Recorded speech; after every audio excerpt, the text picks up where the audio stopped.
Donc bien sûr, j'ai suivi depuis un an certains commentaires des gens qui disent « Mais Rachid, mais pourquoi tu ne parles pas ?» Si, par exemple, j'étais comme l'opposant sénégalais Ousmane Sonko, que je soutiens aujourd'hui au Sénégal, comme vous le savez. Vous savez qu'Ousmane Sonko, il avait été condamné à 2 ans de prison. Vous savez combien de temps il est resté en prison, Ousmane Sonko, la première fois? Il est resté 5 jours en prison seulement. Est-ce que vous savez pourquoi 5 jours seulement? Car des centaines de milliers de Sénégalais ont manifesté pacifiquement devant la prison où il était, en mars 2021, et le gouvernement sénégalais a été obligé de le libérer.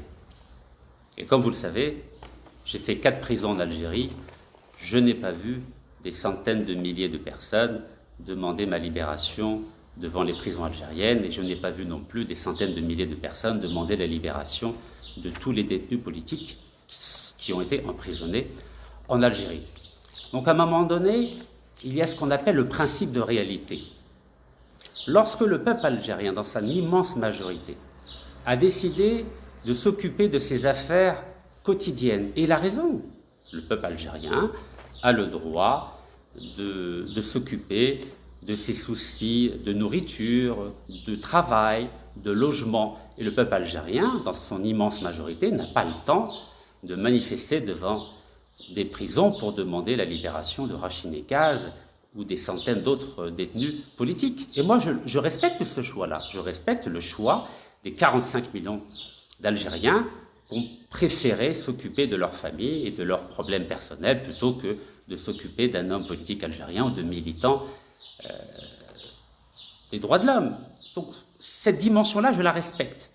Et je respecte même le fait que, au Sénégal, qui est une démocratie depuis son indépendance en 1960, qui n'a jamais connu de coup d'État, qui n'a jamais connu de guerre civile, au Sénégal, le peuple sénégalais s'est battu pour que leur leader, M. Ousmane Sonko, ne reste pas en prison.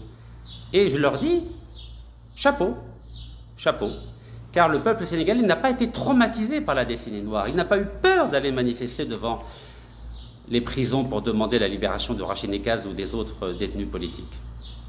Je dis chapeau. Mais le peuple algérien a été traumatisé par la décennie noire.